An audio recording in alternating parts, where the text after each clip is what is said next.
Selamat bertemu dengan saya di channel Amor. Channel ini membahas tentang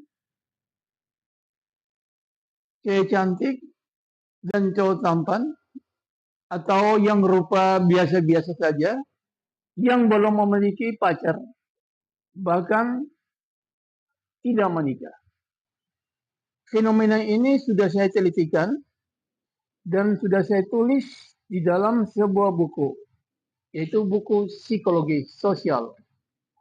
Dan materi-materinya akan saya sampaikan kepada Anda sekalian di dalam video-video saya nanti.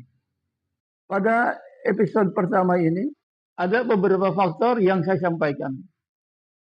Pertama, kenyamanan psikologis.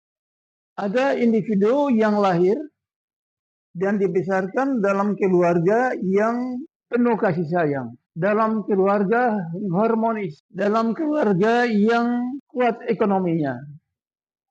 Sehingga dari hari-hari kehidupannya, individu mengalami kenyamanan psikologis.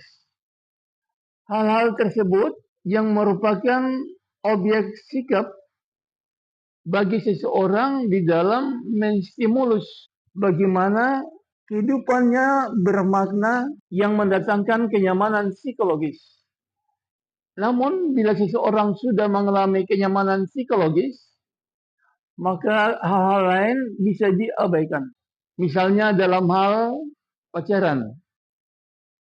Orang bisa mengabaikan karena sudah nyaman secara psikologis. Sehingga nanti pada waktu usianya mencapai 30 tahun ke atas, baru tergerak hati untuk mencari pasangan hidup. Namun ada dua kemungkinan. Kemungkinan pertama, karena faktor usia mendesak sehingga orang tersebut sudah fokus untuk mencari seseorang yang akan dijadikan sebagai pasangan hidup.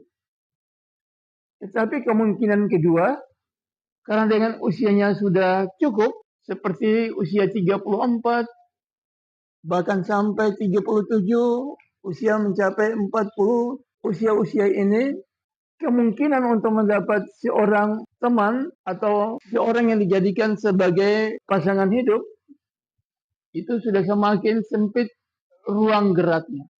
Oleh sebab itu, untuk mencapai eksistensi seseorang yang bermakna, harus mencari teman hidup atau pasangan hidup, jangan sampai terlewatkan masa atau peluangnya. Pertanyaan, bagaimana dengan individu yang juga hidup dalam kenyamanan psikologis? Fasilitas semua memadai. Hidup dengan ekonomi yang baik dalam keluarga. Perhatian dari orang tua. Semuanya terpenuhi. Tetapi bisa menikah pada usia 25 tahun, bisa menikah pada usia 27 tahun. Hal ini dikarenakan bisa saja faktor eksternal atau faktor motivasi ekstrinsik. Misalnya, individu bersahabat dengan dua temannya waktu masih di SMA. Pada waktu itu, temannya sudah menikah semua. Sehingga individu ini juga tergerak hati untuk mengikuti temannya itu. Disinilah, kalau ada individu yang pada usia 25 tahun, 26 tahun, dari keluarga yang kaya raya, ekonominya baik, bisa memilih pasangan hidup, itu karena faktor motivasi ekstrinsik. Kedua, yang dibahas pada saat ini juga faktor karakter personal. Faktor karakter personal yaitu sifat-sifat pribadi, dan sifat-sifat pribadi ini ada yang positif, tetapi ada yang negatif. Sifat positif atau karakter positif seperti apa? Karakter positif seperti perhatian, senyum, tidak pelit, dan seterusnya. Tapi sebaliknya, karakter negatif seperti orangnya sombong, pelit, kekerasan, dan seterusnya. Sehingga orang seperti ini sulit untuk mendapat pasangan hidup. Pertanyaan, apa? Orang yang dengan karakter negatif ini sama sekali tidak bisa mendapat pasangan hidup. Jawabannya bisa. Karena pada waktu individu pacaran, yang individu lakukan itu apa? Sifat-sifat aslinya itu disembunyikan. Sehingga semua dari keluarga besar pasangannya itu menganggap bahwa dia itu orang baik. Dari pasangannya sendiri menilai bahwa dia orang yang baik. Tetapi datang tiba pada saat pernikahan muncul sifat-sifat aslinya. Seperti kasar dengan mertua, kasar dengan ipar, dan seterusnya. Itu karena saat pacaran dia menyembunyikan karakter-karakter negatifnya. Sehingga kalau memilih pasangan hidup, pada saat pacaran harus selektif. Faktor ketiga, faktor menentukan kriteria yang tinggi. Ada orang yang dalam hidupnya sudah punya kriteria yang tinggi bagaimana calon jodohnya nanti. Misalnya, bagi si cewek, orangnya memilih teman cowoknya atau calon jodohnya itu ganteng, tampan, tinggi, kulit bersih, punya pekerjaan tetap, sudah mempan dalam hal ekonomi. Harapan-harapan seperti ini ada. Oke, wajar. Tetapi harus yang rasional. Karena terlalu menentukan target yang tinggi, lalu tidak tercapai, maka Anda bisa melewati hari-hari kehidupan Anda dengan kekosongan. Karena apa? Ada juga lawan jenis yang menentukan juga kriterianya seperti apa. Sehingga Anda boleh menentukan kriteriamu seperti tadi. Tetapi dari lawan jenismu juga menentukan kriterianya. Sehingga apa Anda termasuk kriterianya.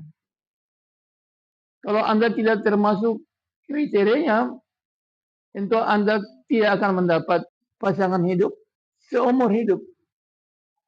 Karena standar yang terlalu tinggi tidak dapat tercapai, maka Anda melewati kehidupan ini dengan kekosongan. Itu bagi yang punya kriteria tinggi. Kemudian yang keempat,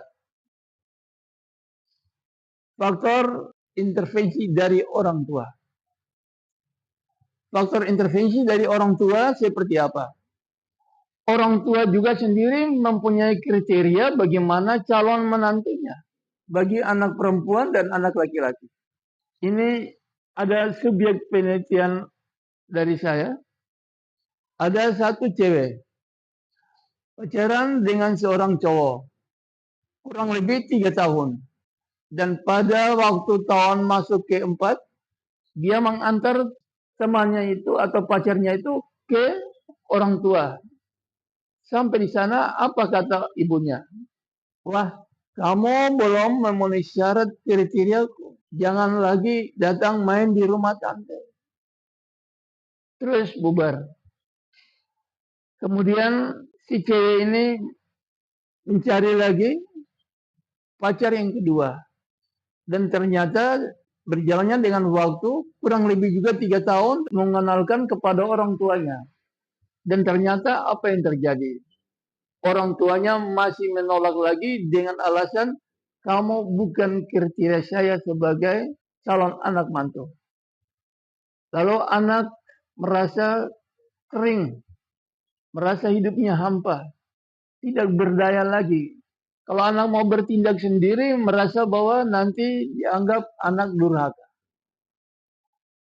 Jadi anak melewati hari-hari hidupnya dengan kekecewaan berat. Bahkan tiba sampai usia 40 tahun, belum menikah karena tidak memiliki pacar. Faktor kelima, faktor pandangan hidup. Ada orang yang memiliki pandangan hidup seperti ini. Saya tamat SMA, kemudian lanjut kuliah. Dan selama perkuliahan berjalan, saya belum ingin untuk pacaran. setelah tamat dari kuliah, saya mau mencari pekerjaan. Setelah dapat pekerjaan, saya masih ingin memuaskan diri saya dengan hasil atau penghasilan gaji saya dulu. Lalu berjalan dengan waktu, tibalah usia 30 tahun lebih. Ketika semuanya sudah dia dapat, dan mau mencari seorang sebagai pacar atau calon jodoh, dan dia tidak menemukan. Itu terjadi pada beberapa subjek penelitian saya. Bahwa di mana mereka pada tiba usia 30 tahun ke atas dan sudah bekerja, sudah punya status sosial yang jelas, tapi sayang di sisi yang lain mereka tidak menemukan pasangan hidup karena faktor pandangan hidup. Sekian video saya ini, dan yang disampaikan kiranya bisa mengambil hikmahnya untuk kehidupan. Juga bisa dimohon like dan subscribe. Semoga channel ini bisa berkembang. Sekian, terima kasih atas perhatian sudah menonton video saya.